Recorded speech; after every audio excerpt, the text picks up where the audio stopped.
Moi, j'ai voulu être ébéniste avant d'être musicien. Quand j'étais môme, le rêve que j'avais, c'est de devenir ébéniste. Aujourd'hui dans les légendes, je reçois Calogero. Il va arriver d'un instant à l'autre. On est aujourd'hui dans un endroit magnifique, plein de charme, avec beaucoup d'âme, qui s'appelle le restaurant Au Château.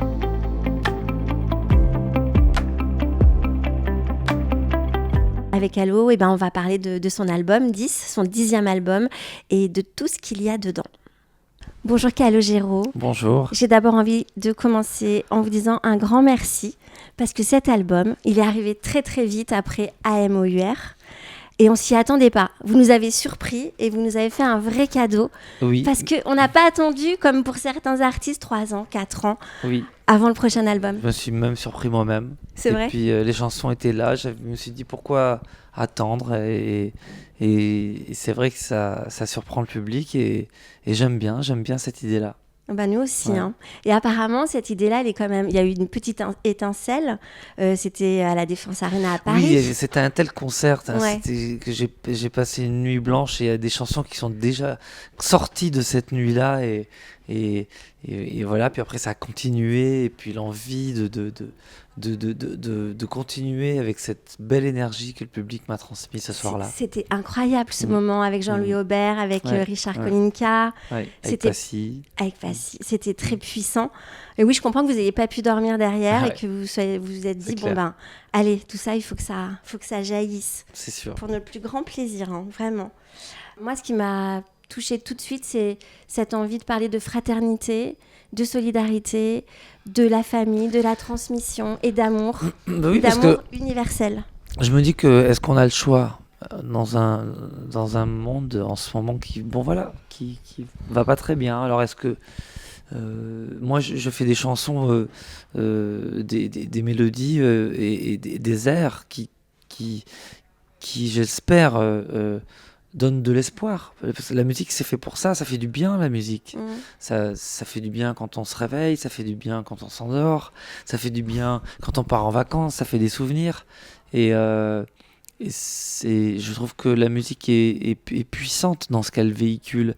Et après, j'aime bien aussi aborder des sujets de société, parce que peut-être aussi parce que ça vient du fait que je suis passionné d'histoire. Alors j'aime bien quand les chansons racontent des choses, un peu à la manière de Charles Aznavour, de se mettre dans la peau de personnages pour sortir de sa propre vie. Et ça se passe d'ailleurs avec 10, qui parle de l'école et du fait que c'est pas parce qu'on n'a pas eu 10 à l'école qu'on sera pas un 10 dans sa vie. Oui, ou en tout cas, réussir des choses. La chanson 10, c'est un peu la chanson pour dédiée au cancre un peu. Parce que on peut simplement, notre capacité à devenir quelqu'un de bien dans la vie après, même si on n'a pas eu forcément des bonnes notes à l'école. Alors moi, j'étais pas un exemple, hein, mais c'est vrai qu'il y a des élèves, parce que moi je faisais aucun effort. Mais il y a des élèves qui font des efforts et qui parfois sont soumis à des notations un peu sévères. Et ça m'a fait penser 10 même aux enfants qu'on appelle les 10, les dyslexiques, les dysorthographiques. Oui, un peu, c'est vrai. Les dyscalculiques. Oui. Et c'est vraiment juste... Alors c'est quoi les dyscalculiques ? Ils confondent les chiffres, ils les inversent. Dyslexiques, c'est vrai. Il y a aussi les dyslexiques. Ouais. Et ça m'a fait penser à ça, 10 aussi, parce que c'est vrai que l'école, c'est formaté, et si on ne rentre pas dans les cases, on souffre. Et c'est vrai ce que vous dites sur les chansons qui nous font réfléchir, qui nous font comprendre, ou même qui nous ramènent à nos propres souvenirs. Sur 10, moi, ça m'a fait vraiment remonter un souvenir qui était mon maître en CM2, quand il nous rendait nos devoirs. Il nous mettait le long des murs de la classe, du meilleur au moins bon. Alors le meilleur, il était à côté du bureau du maître, et le dernier près de la porte. Ça, c'est à l'ancienne. Ça, je l'ai vécu. Ouais. Mais c'est fou. Et vous avez vécu carrément une paire de claques. Ça, c'est le jour du CP. Mais c'est fou. aujourd'hui... Mais on le dit comme ça, mais c'est fou, quoi. Ouais, c'est fou. parce que je mettais pas les points sur les i. Mais aujourd'hui, l'enseignement, ça a beaucoup changé. Heureusement. Heureusement, en mieux. Aujourd'hui, je serais plus du côté, justement, même si j'étais dernier de la classe, je serais plus du côté à soutenir les enseignants. Parce que c'est l'inverse qui se passe aujourd'hui. À l'époque, on nous tirait les oreilles, alors que maintenant, c'est les élèves qui frappent les profs. Donc, je crois qu'aujourd'hui, il faut vraiment soutenir les enseignants. C'est vrai. Alors, dans 10, vous construisez carrément une basse dans le clip, qui est un très beau clip, je l'adore. Mais alors, j'ai une question un peu naïve, mais c'est pas grave, on n'est pas à l'école. Est-ce que vraiment, dans la vie, vous avez ce don d'ébéniste et vous savez fabriquer un instrument, une alors, basse ? là, dans le clip, je suis aidé par un luthier. Mais c'est vrai que je connais bien les guitares, donc je sais comment on fait une guitare. Je suis pas de là à la faire. Je suis pas sûr d'avoir fait la meilleure guitare de ma. C'est une guitare, c'est pas une basse. C'est une basse. Ah, bon, On dit une guitare basse aussi. Ah oui, ouais, c'est une vrai. Une basse.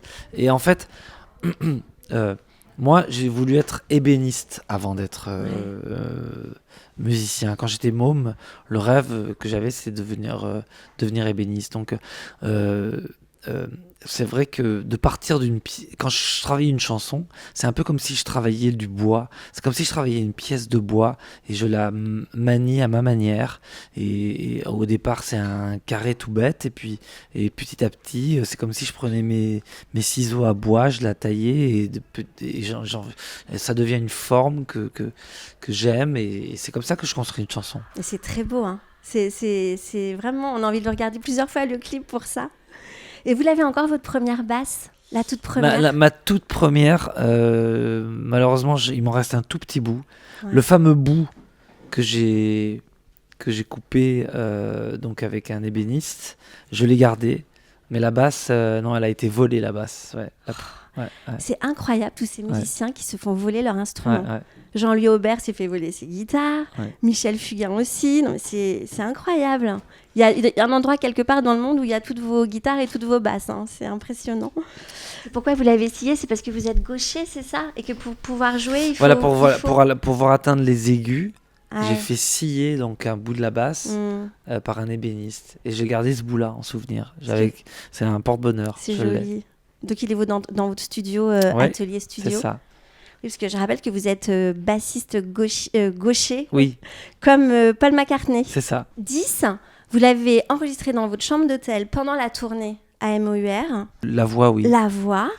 Et vous ne l'avez pas réenregistré après? Vous l'avez gardé tel quel dans... Oui, j'avais un bon micro dans ma chambre d'hôtel et j'ai chanté 10 dans la chambre d'hôtel. Effectivement, ouais. Je pense à vos voisins de chambre qui devaient être trop contents. Je sais pas. En tout cas, j'ai pas eu de plainte.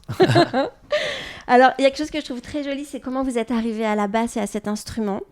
Vous étiez apprenti plombier. Oui, apprenti plombier. En fait, il y avait des cours une semaine sur deux, des cours d'architecte. Oui. Et du coup, les tables d'architecte, c'est des grands carrés avec des cordes sur les côtés. Et comme je m'ennuyais à mourir, j'ai commencé à toucher ces cordes et à pincer les cordes et faire mes premiers sons de basse. Ça, c'est fou quand même. Ouais.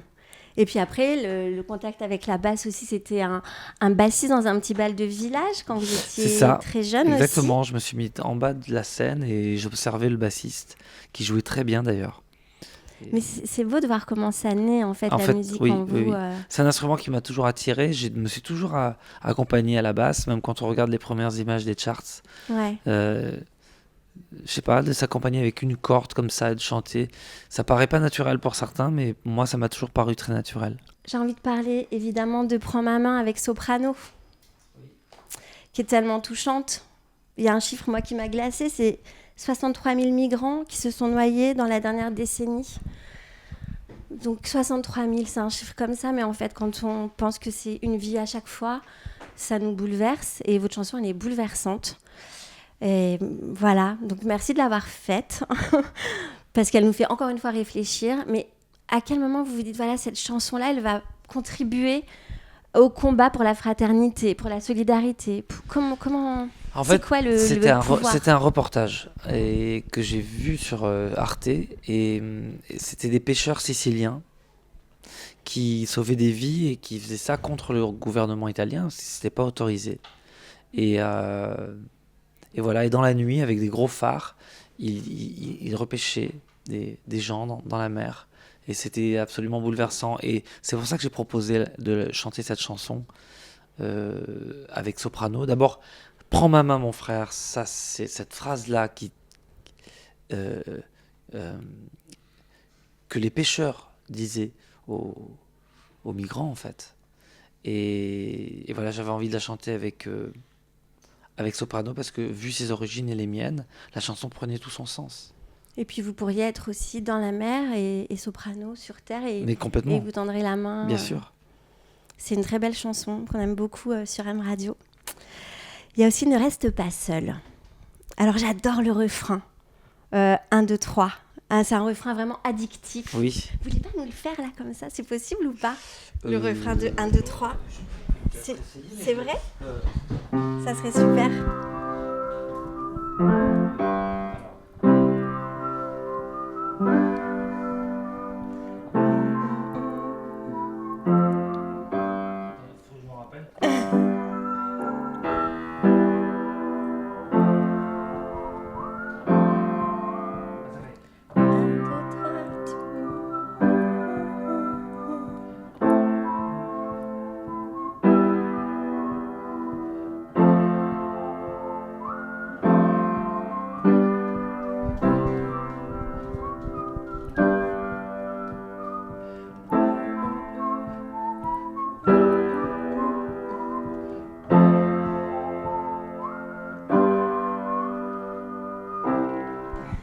Il est addictif ce refrain.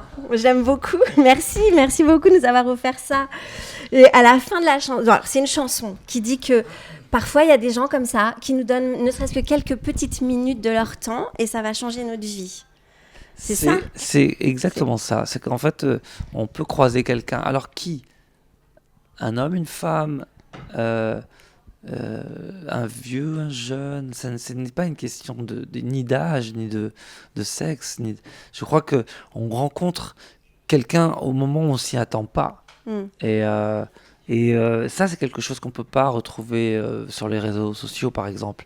Parce que sur les réseaux, il y a effectivement des rencontres, mais c'est prévu, il y a une heure précise, et je trouve que cette magie encore, et qui restera, je pense toujours, au moment où voilà, on sort, je sais pas, faire sa gym, ou on part travailler le matin, et on peut croiser la personne qui va changer le cours de votre vie.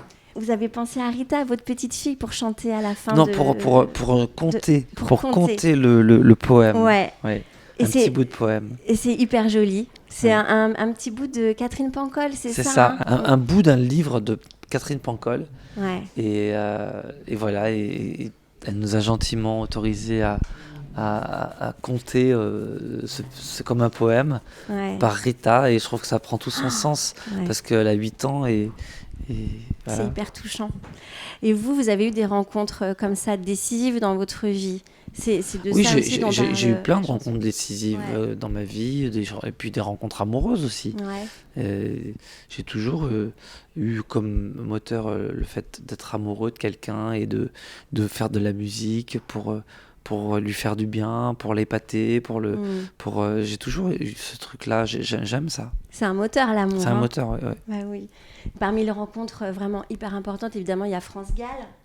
Ouais. Ça, c'était une rencontre à Grenoble. À Grenoble. Oui. Vous étiez des Chirolles? On était des Chirolles, et c'était à la fin d'une émission qui s'appelait La Nouvelle Affiche. On l'avait rencontré juste 2 minutes. On lui avait parlé. Ça n'a pas duré très longtemps, et rien une minute spéciale, mais ça nous a donné des ailes. Mais c'est exactement la chanson. Ne reste pas seul. C'est vraiment les petites étincelles comme ça. Paris qu'on s'aime encore, avec cette trompette d'Ibrahim Mahalouf. Alors, Paris qu'on s'aime encore, moi, la première écoute, j'ai cru que ça parlait de rupture. Oui, on peut penser à ça. C'est vrai, c'est pas grave alors. Je trouve qu'il y a un double sens. Oui, je trouvais ça très joli. Paris moi aussi, qu'on s'aime encore. je l'entends aussi comme ça, j'entends les deux. C'est bien entendu une chanson sur l'utopie ou la faiblesse de penser qu'on peut vivre ensemble en France et réussir le vivre ensemble. Mais il y a aussi ce truc qui peut parler d'un couple aussi. Paris qu'on s'aime encore, Paris qu'on y arrivera, Ouais, qu'on peut encore y croire. qu'on peut encore y croire. Ouais. Voilà. Et la trompette d'Ibrahim Malouf. Et la trompette d'Ibrahim Malouf qui a ce mélange à la fois influence jazz et orientale, ce style qui est extraordinaire. C'est l'un de nos plus grands musiciens. Et en plus, ce que je ne savais pas, c'est que il aime ma musique, il avait mes albums et ça j'ignorais complètement. Et quand je l'ai appelé, il me dit mais tu sais j'écoute tes chansons et avec ma femme Iba et ça m'a beaucoup touché et c'est une vraie belle rencontre. Et cette trompette, elle est incroyable, on a l'impression qu'elle nous parle. Oui, elle est un peu comme un charmeur de serpent. Exactement. Ouais, c'est vrai. Et à la première écoute, c'est déstabilisant même. Et après, on en a besoin de cette trompette. Moi, ça au contraire, ça me stabilise. Vous avez aussi travaillé avec Carla Bruni sur Louise. Sur Louise, oui. Elle m'avait déjà envoyé un début de chanson et qui parlait donc de cette Louise prostituée qu'elle imaginait à la vie cabossée. Ouais. Et j'aimais beaucoup l'idée d'être que ce soit un petit peu comme ma Roxane de Police, la sortir du trottoir. Quand j'étais môme à Échirolles, on partait d'Échirolles, on allait au centre-ville à Grenoble et rue Montorge, j'en croisais des prostituées. Elles étaient infiniment tendres et gentilles et on imaginait bien la violence qu'il y avait derrière, mais voilà, elles étaient cool avec. Elles nous croisaient avec leurs cigarettes. Salut les petits gars. C'était beaucoup de tendresse, ouais. Quand on pense à elles. Dans cet album, on sent tout ça, on sent toute cette fraternité qui est en vous, et même dans la pochette de l'album, genre la photo de vous en X, avec le X dessiné dans le dos, il y a une espèce d'espoir et d'énergie comme ça. Et c'est... Mais est-ce qu'on a le choix ? Ouais. On n'a pas le choix, parce que sinon, on est foutu. Puis il faut réfléchir aussi, je crois, aux belles choses qu'on a dans notre pays. On a un pays quand même où si on tombe dans la rue, on nous ramasse. Ne serait-ce qu'en Angleterre, si vous n'avez pas votre carte bleue dans la poche, si vous vous foulez la cheville, on vous soigne pas. La France, c'est un pays où on est soigné, où on n'a pas la guerre. On a plein de belles choses en France. Il faut aussi penser à ça. Et puis il y a des difficultés, comme dans d'autres pays, mais ça reste quand même un pays merveilleux, un pays d'accueil. Ouais. Ça, c'est ce que vous ont transmis aussi vos parents, qui sont siciliens. Mes parents, ils m'ont toujours appris à aimer la France, parce que c'est le pays d'accueil pour eux. Ils ont un accent, ils n'ont pas de papier français. Et on est né, nous, sous le droit du sol, donc on est né étranger.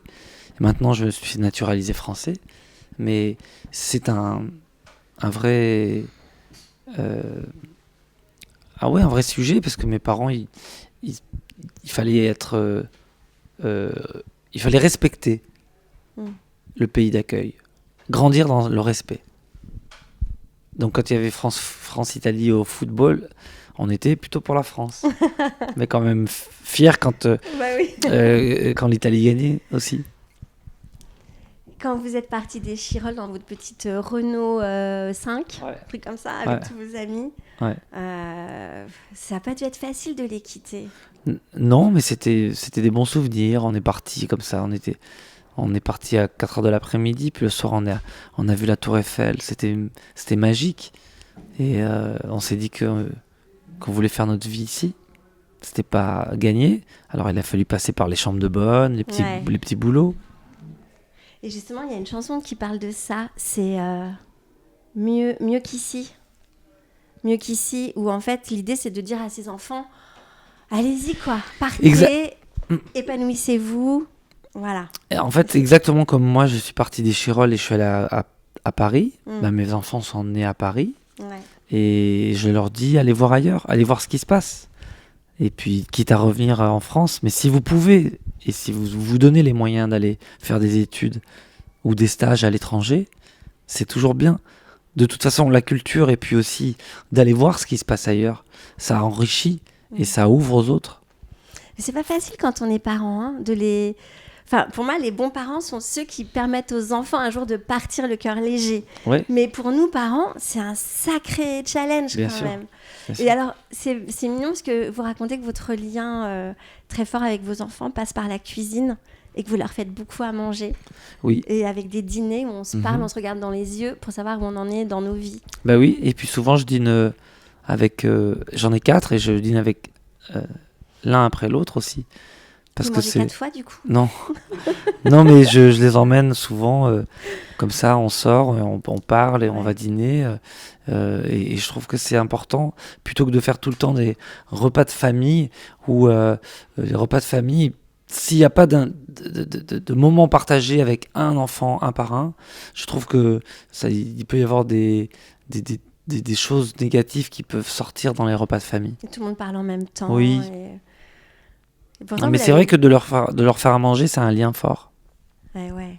Parce que vous l'avez vécu, ça, la petite cuisine de vos parents, Oui. avec beaucoup de monde, avec les pâtes à Ouais. l'ail, avec tout le monde qui crie très C'est fort. ça. Mais Et- je passe plus de moments seul à seul avec mes enfants Ouais. que mes parents le faisaient. Ouais. Donc on était plus tous à table. Bon, c'était vachement bien. C'était très chaleureux. Mais je, j'aime bien ces moments partagés seul à seul avec Ouais, c'est bien. un par un. Après, vous faites très bien les pâtes, il paraît. Claude Lelouch vous a quand même dit que vous faisiez des meilleures pâtes que Lino Ventura. Ouais. Je sais pas s'il m'a dit C'est- ça pour me faire plaisir, mais c'est pas son genre. Donc je pense que je le crois. Moi aussi. C'est pas Et- quelqu'un qui ment, Claude Lelouch.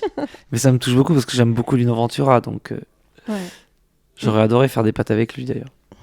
Il y a une chanson très touchante aussi. Alors moi, celle-là, j'aimerais qu'elle remplace la chanson de Noël de Maria Carré, si c'est possible. C'est Harmonie. En harmonie, oui. En harmonie. Parce que, alors, je sais pas pourquoi je l'associe à Noël. Noël, moi aussi. À vous aussi. Ouais, moi aussi. Il y a, alors, bon, déjà, vous chantez donc avec votre petite fille, enfin non, votre grande fille qui a 20 ans. Ouais, c'est la première, Nina. Ouais. C'est Nina. Et vous aviez déjà fait une chanson avec Nina qu'on entendait à la fin qui prenait Oui. son biberon.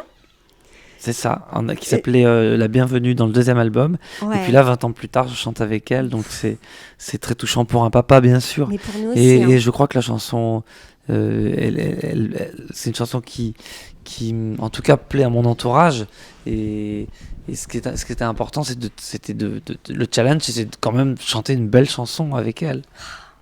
En harmonie, mais c'est vraiment ça. C'est à la Simon and Garfunkel. Ouais, c'est ça. Vos deux Tout voix, le temps ensemble. Ouais. du début à la fin, Mhm. c'est Ouais. enfin, c'est magique. Un peu comme Sinatra avec Et sa avec sa Nancy, petite fille. ouais. Et ça, c'est... Alors, j'aimerais avoir un peu les coulisses de cette chanson. Comment vous avez fait ça? Bah, en fait, on a commencé à table et j'ai demandé à Paul École d'écrire sur la musique. Et du coup, quand j'ai dit à ma fille, t'inquiète pas, moi je chanterai, toi tu chantes la mélodie et moi j'harmoniserai la mélodie. Comme ça, elle D'accord. était très à l'aise pour chanter la chanson. Vous êtes- ouais. Ce qui est le contraire de la chanson de Sinatra, où c'est lui qui chante la mélodie et Ouais. c'est elle qui harmonise. Moi, j'ai voulu faciliter quand même la tâche à ma fille. Vous êtes vraiment un papa poule. hein. Non, mais elle est très, très, très belle. Vraiment, je l'aime beaucoup. Et elle est cinématographique aussi, Oui, je c'est vrai, trouve. c'est vrai. Et le cinéma, ça prend de la place, hein, j'ai l'impression, dans votre œuvre. Mais il y a toujours eu une influence de Ennio Morricone et dans toutes mes chansons, que ce soit dans Danser encore ou dans d'autres chansons, il y a toujours un peu des musiques qui partent comme ça, ou dans l'intro de Pomme, ou dans... Ouais. Il y a toujours une musique de film qui se balade dans toutes mes chansons. Dans C'est dit aussi. C'est dit, ouais, aussi. Hein, Ouais. c'est le piano du Le piano début de Roubaix, ouais. de Un François peu Drouet. le son de piano du François Le de Roubaix. son. Mais parce que vous êtes Inspiré du vieux fusil. du vieux fusil, ouais. Mais parce que vous aimez bien bidouiller les sons aussi. Il y a aussi J'adore ça. Ouais. Mm. Ça fait partie de la musique, les, Ah oui. les sons. Je suis très fier des sons de batterie de cet album, Ouais. notamment En harmonie. Et avant, je disais toujours l'intro de Radiohead, de Karma Police, l'intro de basse batterie, elle est vraiment extraordinaire. Et bien maintenant, je préfère l'entrée de basse batterie de une chanson qui s'appelle Mieux qu'ici dans l'album. C'est D'accord. pour moi l'une de mes intros de batterie préférées. Ah ouais. Ouais, parce que ça fait comme une boîte de Pandore, comme une boîte avec plein de coussins qui sont retenus, et dès qu'il y a le deuxième couplet qui rentre, vous écouterez. Ouais. La batterie, dès qu'elle rentre, on a l'impression que les coussins qui jaillissent d'un baril. Voilà. Bah, moi, j'avais noté le solo hyper rock. Pour le coup, j'avais pas noté Ouais. la batterie, mais Bah, parfois, vous c'est un réécouterez. solo rock qui est... Ouais. Vous réécouterez l'intro de D'accord. batterie. Je ne manquerai pas. Ça sera de toute façon un plaisir. Donc, bulle de savon quand même, la transmission. Oui. Des petits moments de la vie tellement... Exactement, et moi c'est l'une de mes préférées, j'aime beaucoup la musique très enjouée, et puis j'ai sorti mon harmonica pour la première fois, Ouais. donc du coup, j'avais sorti déjà en Circus, et du coup il y a quelque chose oui, d'un peu d'inattendu et de pas habituel, et cette chanson elle est joyeuse, elle me procure beaucoup de plaisir, en tout cas en la chantant. Mais il y a un petit piano un peu saloon aussi, Ouais, qui est très un peu comme sympa. celui-là, ouais. Ouais. Ouais. Je vais pas vous demander 2 fois, Non. ça serait pas sympa. Ok. Mais en tout cas, voilà. Et ce qui est génial dans cette chanson, c'est qu'on commence très smile et puis à la fin, il y a ce petit truc où quand même, on sait que ça va pas se finir super bien. Sûr. Et comment vous faites pour transmettre à vos enfants la force, en fait, les armes, justement pour supporter ce monde-là, parce que c'est une chanson très légère, mais derrière on sent que quand même ce monde, il faut vivre avec et que c'est pas si simple. À partir du moment où on a donné la vie, Mm. il faut être conscient quand on fait un enfant, et on sait que c'est dans un monde qui est cabossé, et qu'il faut les éduquer le mieux qu'on peut. Et ça, c'est déjà pas facile, parce qu'être parent parfait, ça n'existe pas. Donc on fait ce qu'on peut avec les bagages qu'on a de nos parents, nos grands-parents, et on essaie de faire mieux que... Il faut faire mieux qu'eux, on fait toujours mieux que nos parents, et eux feront mieux que nous. Donc on va vers le mieux. On est obligé. C'est plein d'espoir, c'est vrai, vous avez raison. L'album des Cure est sorti, est-ce que vous l'avez écouté ? Alors je l'écoute et je l'adore. Voilà. Et il est très calme, et je m'endors avec, en fait. Il est incroyable. Ouais, la voix de Robert, elle me rassure. Mon chat s'appelle Robert aussi, en Ouais. hommage à Robert Smith. Et c'est un très bel album. C'est un bon cru des Cure. Oui. Comme le nouveau Lelouch, d'ailleurs, Claude Lelouch, je vous le conseille, qui est un très très très bon Claude Lelouch. D'accord. Magnifique, qui s'appelle Finalement, que j'ai été voir, que j'ai eu la chance de voir, et qui est vraiment extraordinaire. Et je vais y aller. Avec un Cad Merad, mais incroyable. Ah ouais. Ouais. C'est un grand directeur d'acteurs, Claude Lelouch. Oui. Et un grand acteur, Cad. Oui, c'est vrai. Et la suite, ça serait peut-être des musiques de films, et peut-être une musique pour un film de Claude Lelouch, Peut-être. composé par Calogero. Peut-être. Moi, j'en suis sûre. Vous avez l'air d'avoir un bon instinct. Une boule de cristal. Ouais. Bon, en tout cas, merci encore pour cet album de 10 chansons qui sont vraiment Merci. fortes, qui nous percutent, qui nous quittent pas. Vous allez repartir en tournée. Oui. Ça se finira juste avant Noël. Ouais. Et Nina viendra sur scène chanter. Elle viendra chanter pour les 20 dernières dates. Là, elle sera là. Et puis vous allez injecter quelques chansons de Bien 10 sûr, bien dans sûr, bien sûr. Bon. Bientôt. Je ne vais pas poser trop de questions. Non, il y en a eu plein, mais on a répondu à tout. Hein. Mais j'ai pas tout dit, hein. J'en ai encore. Écoutez, Merci beaucoup. à bientôt. À bientôt. Merci. Merci.